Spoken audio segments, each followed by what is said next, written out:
Bien, bon mboka mbote na bino, bolingaka émission na bino bosenga ya peuple. Boyebi ndenge tolobaka toujours na kati ya chaîne YouTube DN Show TV1 oyo bomonaka ba diversité ya makambo etali mboka na biso République démocratique du Congo.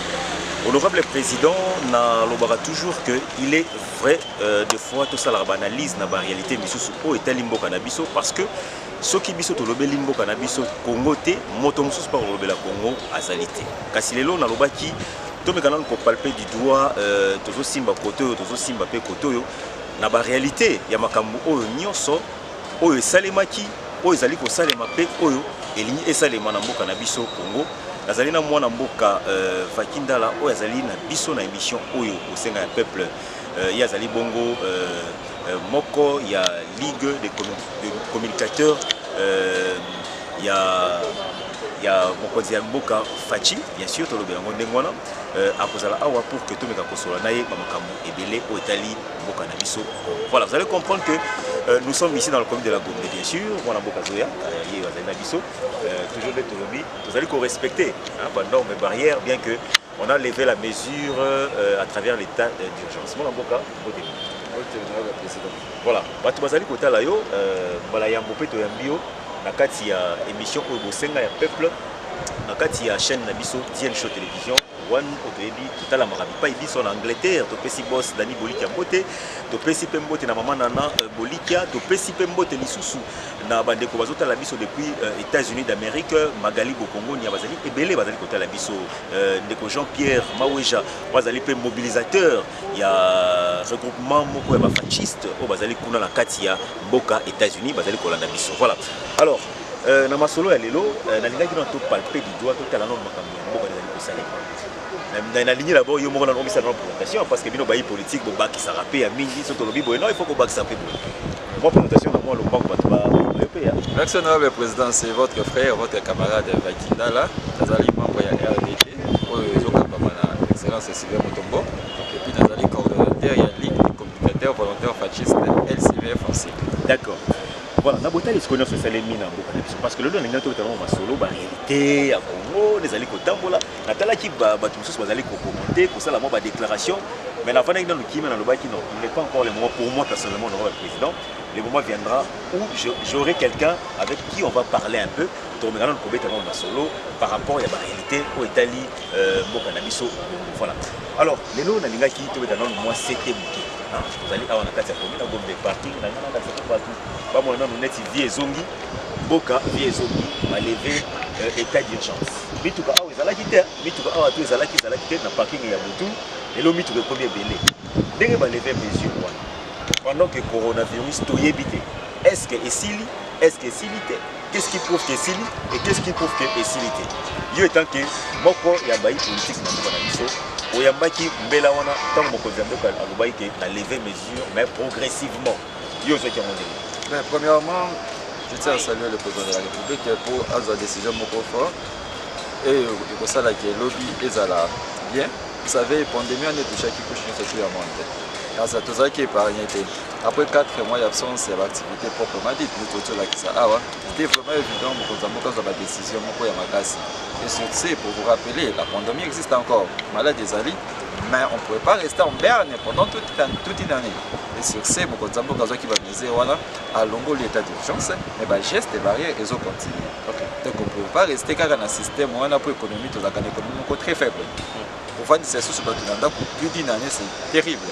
Donc après 4 mois, de sentir le déficit débélé, et mon Konzambo Gazo comme d'autres pays ailleurs, après avoir maîtrisé, parce que là je vous rappelle, tokomi un peu na niveau moko ya moins bien ya contamination les autres sous matamaka c'était contamination les autres suspendant nde tobandaki nango na ebadeli te yango wana ensemble avec équipe ya riposte batrouve bon balongola nanu état d'urgence progressive parce que ça la nyonso mbala moko te tolongwe nanu na babloka mike tozomata lobi tozonga na baekole et puis tofua frontière efungwami baéglise bastade nde tokocontinue mais pour rappeler la pandémie existe encore observer les mesures barrières, tout respecter les normes surtout bapesaki pour aider biso to continuer la contamination majeure to stopper propagation na ezaki la vitesse makasi ça un peu ça donc la maladie existe donc on met ça en respectant les gestes barrières. Mais il fallait même pas tout le béla que bah confiner biso parce que rien n'est prouve moi na boka faki rien n'est prouve jusque là période on ezaka ba chiffre oh to commune ba 500 900 cas tozomata 2000 cas tozomata mais rien n'est prouve. Est-ce qu'il y a eu baisse, il y a Bakawana, il y a eu quoi? On ne comprend pas. Est-ce que c'était important de confiner Bandeko pendant que le loup voulait se soumettre? C'était très important. Confiner est important. État d'urgence est important. Confiner est important pour l'année. Il y a confiné qui commune à Gombe, les centres commerciaux, centres des activités. Ils sont venus sur le Tagacham, ils sont sur le district, ils sont sur le Tagacham. Ceux qui ont 4 districts, c'est quand même contamination est facile. Il ne fallait pas stopper le centre où il y a peut permettre de sortir à la pointe. Il y a moyen permettre que la maladie évolue plus vite. Ceux qui passent à la Kiamote, mon cher, je te dis, au Baba qui m'écartonne, ils vont à la réalité dans le Congo. Décision des hommes qui pendant dans temps. Faiblesse, c'est qui a communication à départ. Mais confinement est vraiment important. Il y a moyen permettre les lots, quel que soit les cas, tous à la 8 000, tous à envisager 9 000 cas. Maintenant, 100 millions d'habitants, pour tout le qui a 80 millions d'habitants. Dans 100 millions d'habitants, dans le cas de Congo, 8 000, il faut féliciter l'équipe. Donc, dans le pays, Afrique d'ici, nous avons besoin de Kakuna. Parce que nous avons un exemple, il y a Congo. Mais juste pour maîtriser, nous avons un exemple. Afrique d'ici, il y a des situations terribles. Mais Bissot, quand même, 8 000 cas, la 100 quelques morts, de mort. Il faut dire un grand merci à l'équipe à riposte, un grand merci à la présidente de la République pour la décision. Donc, confinement est important, et puis état d'urgence est important. Pour ceux qui font frontières et qui passent, ils vont permettre aux bazar de la maladie, et puis toutes les 26 provinces nous atteignent.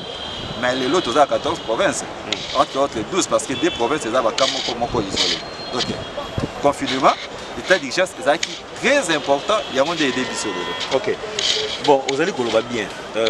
Tous sont à Mboka, au Bazali Pelibanda, il y a Congo, va comprendre. Moi, ils sont va déconfiner commune à Gombe. Oui, c'est vrai. Après ça, tout le monde a levé mesures, il y a état d'urgence, c'est pas mon compte. Mais curieusement, dollars, ils allaient commenter ces commentaires. Vous allez à 10 dollars et commis 10 dollars les lois en Congo, ceux qui boyaient à 10 dollars en Congo, ils en ont 20 000 francs congolais. Mais nous sommes à 20 600 francs congolais, 20 450 francs congolais. Il a fallu que ton basale qui soulève qui en fait lever état d'urgence tout on appelle dollar et qui t'a mal mais dollars ils allaient commenter ces commentaires il y a moyen ils allaient ça que voilà il fallait tout ça là tout lever mesures état d'urgence pendant que dollars ils allaient commenter. Oui camarades, état d'urgence confinement ça n'a rien à voir avec le dollar, rien à voir. Le problème est animé tous les économies très faible situation où ils sont mondiale tous les pays où tout dépend de cas cannabis au côté entre parenthèses on a expliqué on a pris exemple à deux pays. En mars, Kwanza, 100 dollars, ils ont valeur à 40 000 Kwanza. Voilà, tout ça en Angola. Voilà, en Angola. Les lots, ils ont Bissayo, ils ont 84 000 Kwanza. Fois 10, plus 4 000. En Afrique du Sud, en janvier, 100 yens. Comment 100 dollars, ils ont valeur à 160 yens. Les lots, en Afrique du Sud, 100 dollars, ils ont valeur à 210 yens. Donc la situation où tous les courir dans la cité Kakawana, dans la cité de société, même ceux qui sont en Chine, on comprend que ceux qui sont en Chine, on comprend que Makamboupé est bougé. Oui, donc nécessairement, ils ont la situation à Congo. La pandémie mondiale est touchée par quoi surtout. Vous savez, nous sommes travail l'économie de Bissot, import et export des immigrants possibles. Nous sommes basés en Chine.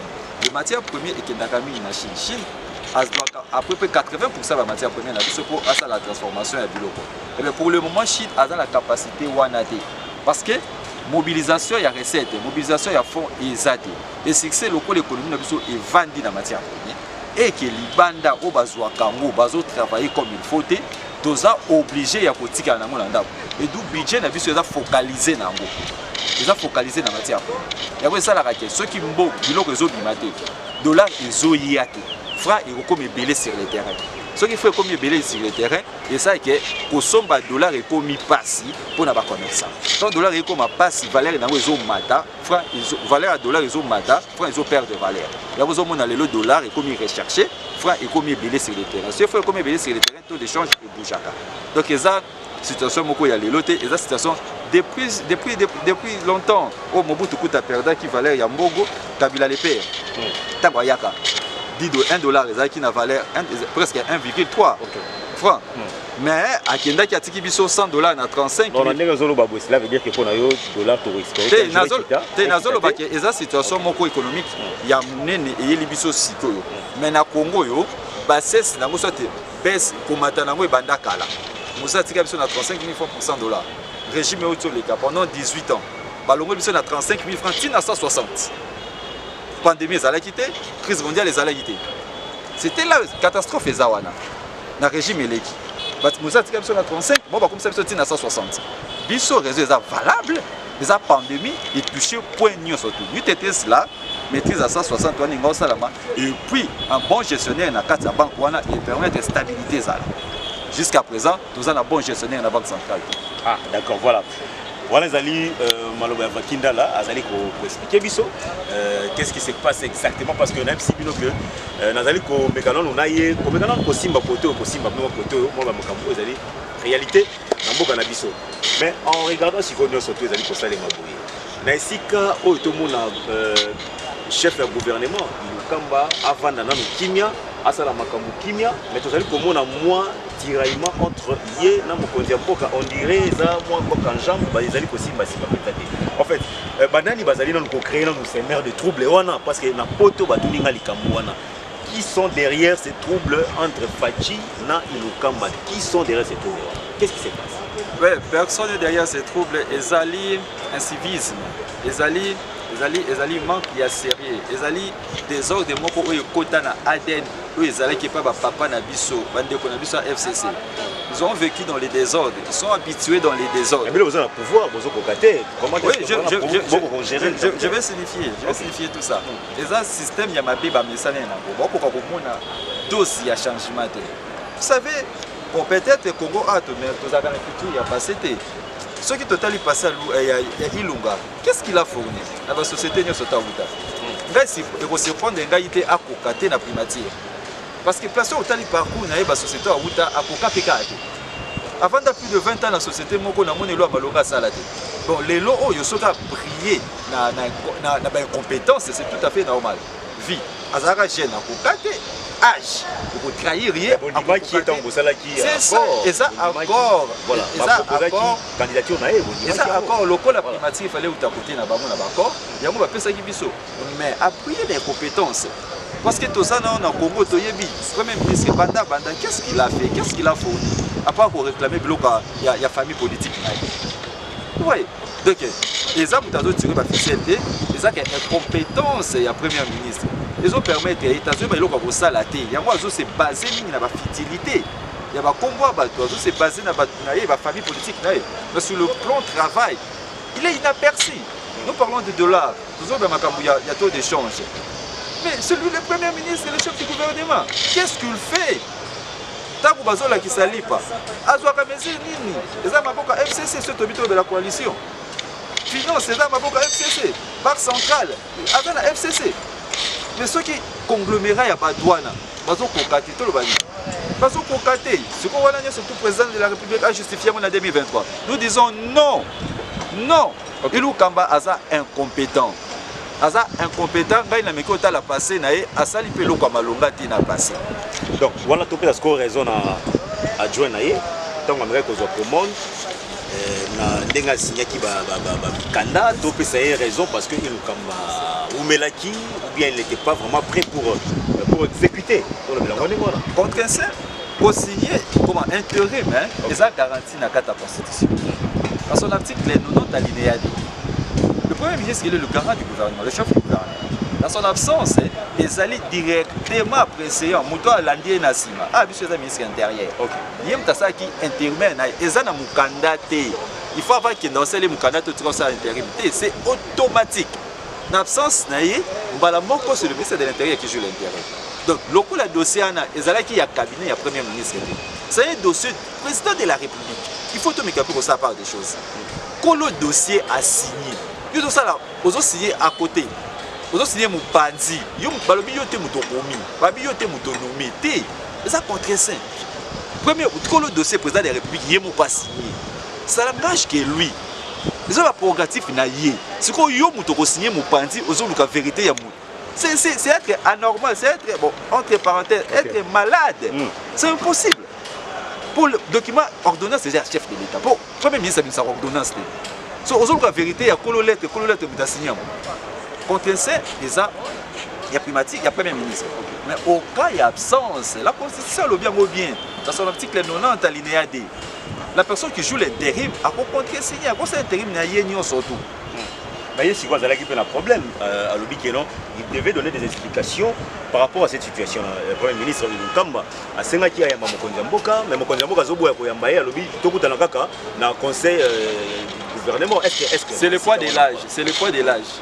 Ils ont beaucoup. Tu veux regretter, mais Mokonzamboka Zolinga Koyamba Mokonzamboka. Nalingala, ils ont beaucoup à Koli. Un premier ministre a Senga Ayamba président. Ils ont beaucoup. Comment? Ceux qui ont qui administratif, ceux qui administrateur qualifié. Il fallait envoyer à l'écran internet, à l'écran email. Il fallait aller au président. Parce que pas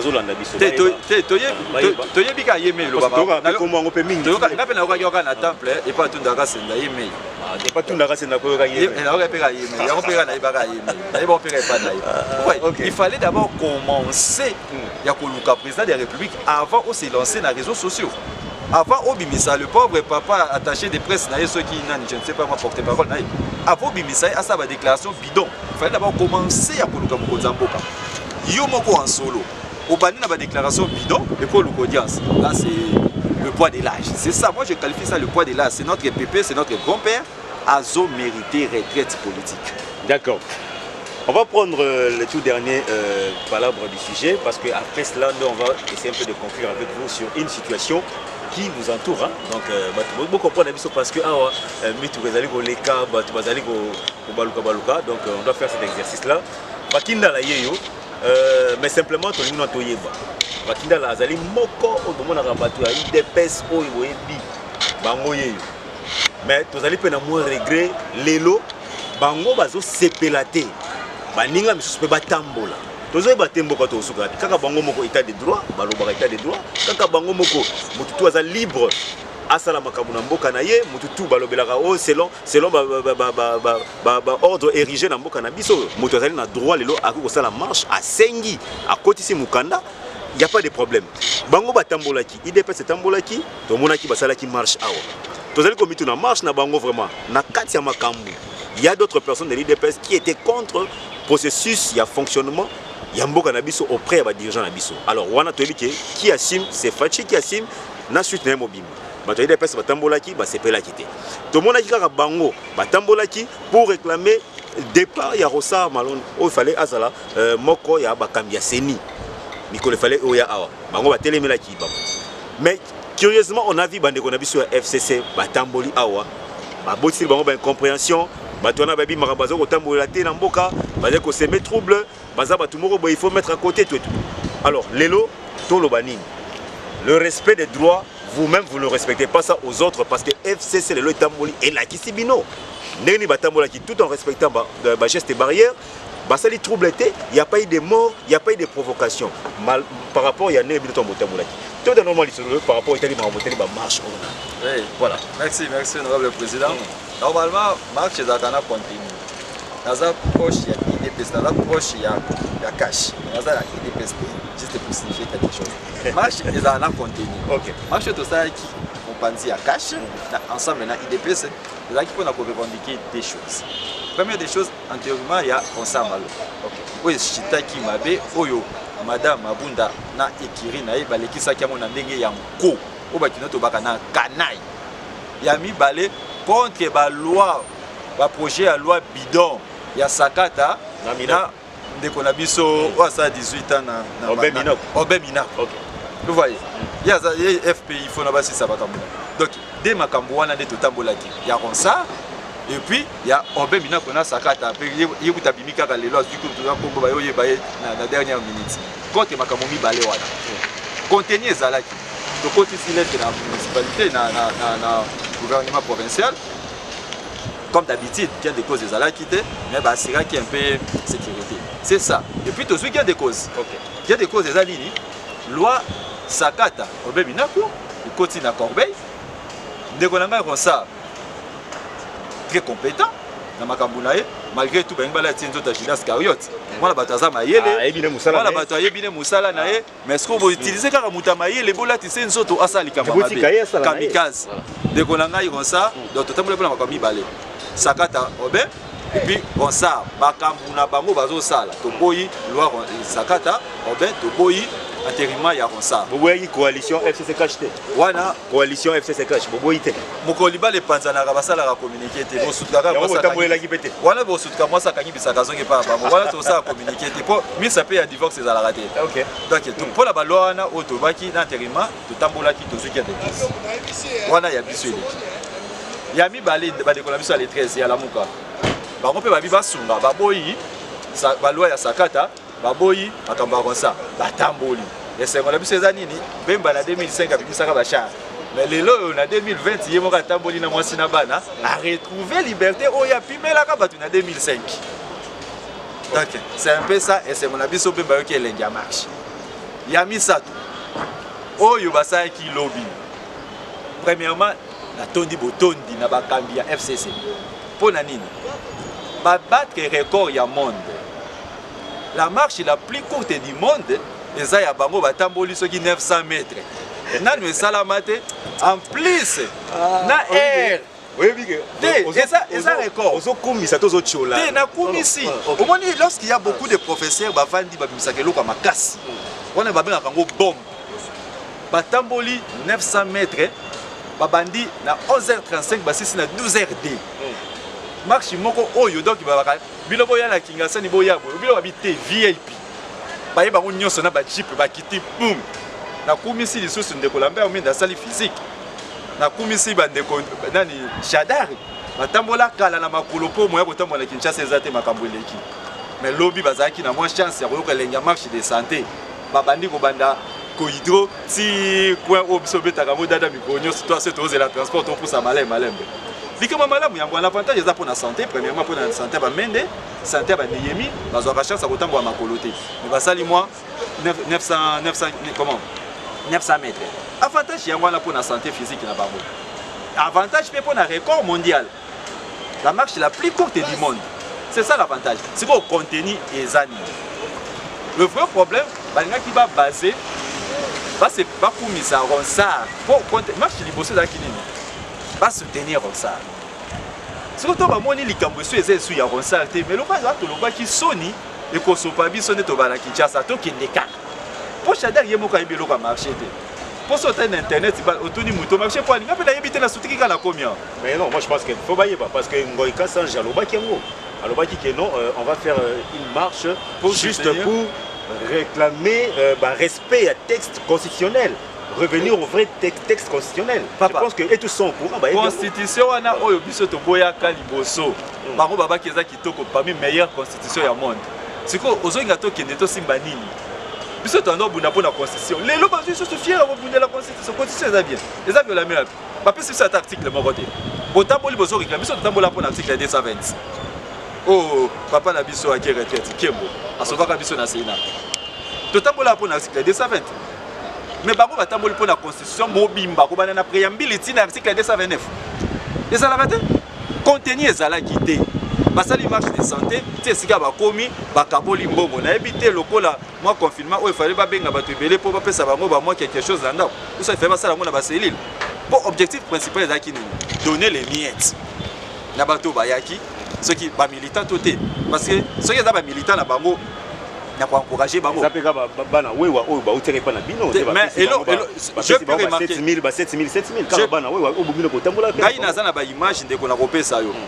Naza na 10 images ya bato différentes Oh, bazolo, bagay, na yebelo na yo salade. En plus, la quasi-totalité, c'est bazar qui 3000. Bazar 2340 ou bien 2350. Bazar kilotes. Pour nous, ce sont des ramassis. Na quoi nanga ilobi avana bima na tongo na kuta ki bato bazo za bakombo. Donc, les aba ramassis bato bazwaki les aba mabete. Mais contenu et humanité tilelo. Ceux bazo marché pour na institution, Sénat côté na bango, donc les deux chambres. Ils à côté na bango. Bakoko benga bango na kingakati, ba bendi bango bato iben institution tambola malamu. Les cours et tribunaux. Ceux qui prennent na bato bâti na habité, mon konzambo kaya ata na juge mon côté. Il y a eu plus de 1500 juges. Ba trier ndambo wana bati. Tous les 1500 juges ba comment ba juge avant yaya. Ba juge o bango mongo ba fournir l'état. Donc bato bati ata mon côté auti na famille Tshisekedi. Ata mon côté auti na IDPS. Bango nyonso ba uti pas la bango. Ba sodo bati na yebite caporal nini mokonza mboka kutaki na 2019 lula commissaire colonel. Donc ba général nyonso to ba uti na ndako na bango. Donc ce batambola ba tambola pona batu na bango moko ba matisaka ba grade lobby. Mais moment ils allaient qui approprié ya kusala ba remaniement na minutes oyo c'était pas approprié. Bazomo na ngope moins flou, on dirait que bino vous allez préparer eloko moko bona kati wana. Mesure wana eza ba mesure discrétionnelle ya chef de l'État. Moment ezaye mutayi parce qu'il maîtrise mieux la politique de notre pays. Ayebi politique actuelle ikoleka ndeko nanga kingakati sénateur Kabila. Ayebi politique actuelle ikoleka nani bango basala déjà basala pe liboso na ye bazali pe na ozu bango ekasanji ozu ba Shadari tezela na tangolo ba Kongo batu wana ba yebi ba mende ba yebi comment est-ce que carte pion ezali ko sala. Parlons de choses sérieuses.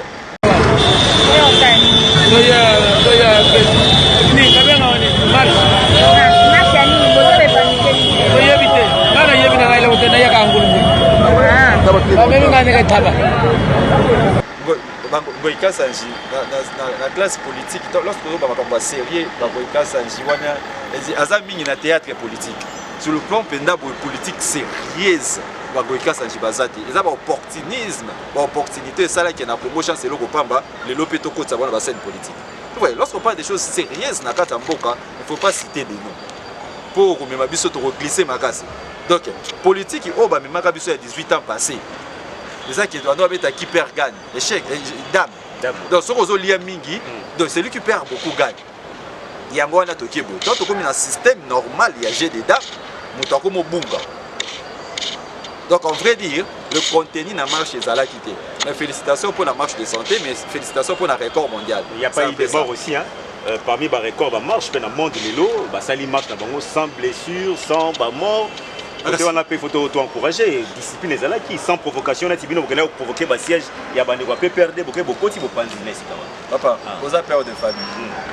Moi, je suis un peu de famille, je suis un peu de famille. Si je suis un peu de famille, Simbi Saye, Bima na yombo ke bunga te. Muta bomaka. Muta bomaka so tikele mutu. Babi ka yemuta bomaka bomane te. Donc c'est un peu ça. Hôtel makambo a sala onde. Donc il y a des alango la problème te.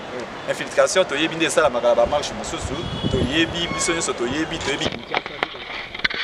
C'est facile quoi butuye moko el fait ça. Azo sa makambo na ko infiltrer. Donc c'est tout à fait normal de à la tête pour Moutakoti Sarabatu va créer Kassir, il y a mon tamboli. Donc c'est ça, et la démocratie, c'est peli, Bamomoko, Basil, le gaz lacrymogène, Bamomoko, c'est peli, et les marche, Sabati di Cabino, Mouto Bokala, Parti Bokala, opposition Bopekisa, les lots, à Tiki Binobo Sakana, beaucoup de nations qui ont besoin de Bandabu. Donc c'est un pari pour Nabiso.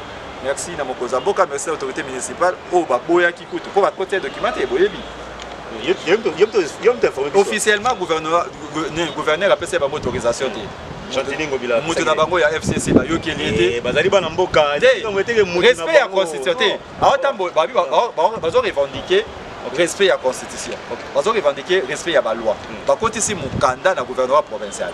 Après c'est bango accepter. Ba tamboli pour na kosenga respect au bon ba respecter te. Vous voyez? Donc, contenu, ils allaient quitter le Louvre, c'est un peu ça. Voilà, merci beaucoup, Vakindala. En tout cas, plaisir est là qui nous tombe en première partie. Il y a rencontre en Abisso. Donc en première partie, c'est là qui est un peu tombé nous posons quelques précisions. Parce que j'ai voulu un peu le lona meka poswa motomoko ou azali un peu proche. Tout le monde est proche pendant dans mon côté mboka et ils ont ça la biso plaisir à ma casse. Alors j'ose croire que tout comme dans moi souka ya rencontre dans somme pour lelo. Na yebi ki na poto bazozela. Na poto bazozela mais à promettre azo pesa ba image moko awa. Tokotala ba image wana o alobi ke bato musu ba yeba ke loko ba yeko sala te. Ndeko na ngai eza vakinda la mutazo pesa nga ba image wana biso tokotia yango bomino moko bomona. Soki eza yango bomisa biso eza yango. Soki eza yango te bino pe boya ko revendiquer ko ba ke non eza yango te biso to yebi loko to yaki ko sala na marche wana donc bato FCC batambolaki.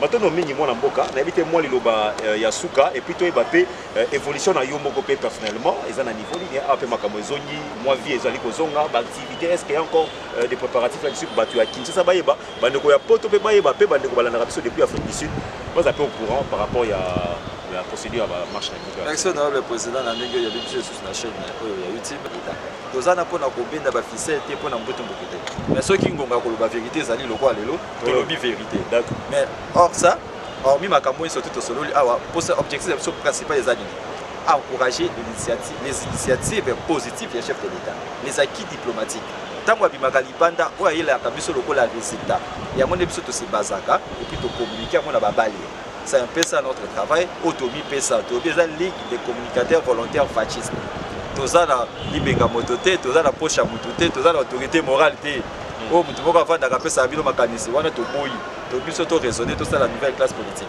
donc to relancer baactivité na biso bato oyo tozalaka bamayele te tokutanaka chaque mardi na 17h mpona koactualité kosangisa bamayele nyonso te epuis dede naza membre na kati ya RDT ezali regroupement ya batshisekediste nyonso te batshisekediste nyonso te bato nyonso te bapuyaka idéologie oyo baza na ADN ya Etienne Tshisekedi wa Mulumba naza wana epa Sylvain Mutombo azali coordonnateur na biso tozali tolancer baactivité bientôt là tozala na tchango mpona koexpliquer bamesures barrières balobi maladie esili te l'état d'urgence esili progressivement mais maladie esili te donc esika oyo nga nazali regroupement oyo nga nazali RDT bakokita sur le terrain na tchango mpona komeka mpe koexpliquer na ye moko excellence Sylvain Mutombo pour expliquer comment on peut se protéger, comment on peut garder notre distance de peur qu'on contamine tout. Pour contaminer tout, il y a une série de contamination. Il faut se protéger pour permettre de vivre longtemps pandémie ou même Là, je chute déjà. Je dis encore merci à mon honorable président. Merci beaucoup. Voilà. Là, je salue déjà ma femme, Tachabou Kassangala. Je salue toutes les personnes qui m'entourent, entre autres Madame Marthe Ngaloula qui m'assiste chaque fois. Ma mère. Bato surtout tozala bango awa bato oyo surtout bazolandaka la musika et surtout au baza na diaspora wana bino yeyo tozomeka un peu ko analyser politique loin de là ya ba polémique tolobi oyo tozomona tout à fait ba oyo surtout bazomona ndenge ya mabe na ndenge ya polémique bolimbisa on a fait qui analyser tolobi oyo ya mabe ilika pendant 18 ans tozoboya hypocrisie bato oyo basali mabe ebele bazosala hypocrisie ndeti bango nde basanko eloko tozoboya yango wana mabe ya lobi ko rattraper ça un peu ça. Mato Nobingi, Mwana Mboka Vakindala, nous osons croire vraiment en première partie, na Lukie, merci pour la disponibilité na EP Aïe, évidemment pour que AP Selabiso, moi réflexion Aïe par rapport à l'évolution, il y a Maïo Boyoka qui marche, Makamuya état d'urgence, lever mesures, Makamoua et Belé Otosolo Vakindala Awa, na émission Nabino Bosenga ya peuple. Il va revenir encore le jour à venir pour d'autres actualités et tu remettras ramasser les sous Torovan et Saïpe Awa, Torosolana Vakindala pour que Abet les sous Masolo au Italikaka intérêt à Mboka. Bon s'abonner massivement. N'engana l'obra toujours. Au lieu où Makamuya Mboka, où vérité peut s'éclairer à Makamuya Mboka, il est grand temps de vous abonner à travers votre chaîne DN Show TV1. On s'abonne, on reçoit intégralité, pe maïma sur Italie, Mboka na yo Congo, ozala na poto, ozala awa na Ngumba Kinshasa. Merci na bino surtout, bozala rebelle ya kolanda honorable président, ndeto kutani lisusu balekuya na masolo lisusu. Botika la main. Au revoir.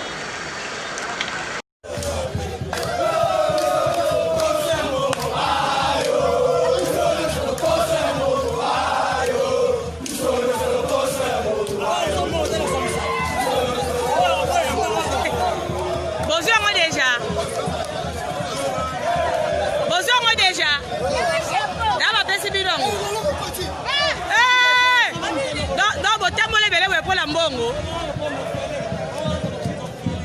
na ye awa Zala. awa puisque soki mbongo te tolingi toyela biso te so mbongo ngo banda bando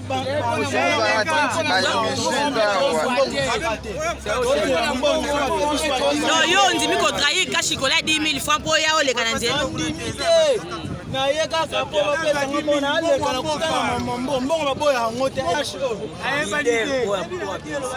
marche oyo eza bato ya fcc fcc yango eza na regroupement baparti ezali neti nga na ye na compte ya adt ya ndeko Makila. ya josé makila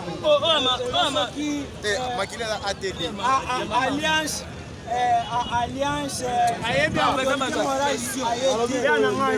alobi boye mbongo na yo mote eza mbongo na biso mboka kasi tozolia biso nyonso tolie mais to jamais nga na kotrahir mboka na ngai babimisaki bino na nzela bayebisaki bino bobima sur base de quoi biso eloko tobimi bango bazoloba eza anticonstitutionnel mais eza nango lokuta makambo président anomaki banomination wana eza nango clair po mboka yoko banda banda kovanda 18 ans tovandi tomona biso eloko malonga te tosala jamais tomoni oyo na marche objectif ya marche na bino eza nini objectif na biso tozosoutenir kaka mboka na biso na baloi nyonso tuni balinga bachange yango objectif na biso tosalaka yango totambola donc yo moni place bazolinga bachange baloi tozomona parce que ndenge ezolekana te baselwa minaku na makambo mosusu nde bazolinga batelema yango biso tosepeli yango te tozomarche mpo mboka na biso ekende toujours liboso yo ozosoutenir loi ya minaku naosoutenir yango te osoutenir yango te jamais nakotika osoutenir yango mais minaku aza moto ya fcc yo mpe oye na marche ya fcc mozosoutenir yango te aza motu na kati ya fcc mais baloi oyo ezobima na baronsard makambo nyonso toosoutenir yango te towana besoin mboka ekende tout droit. Ok, merci.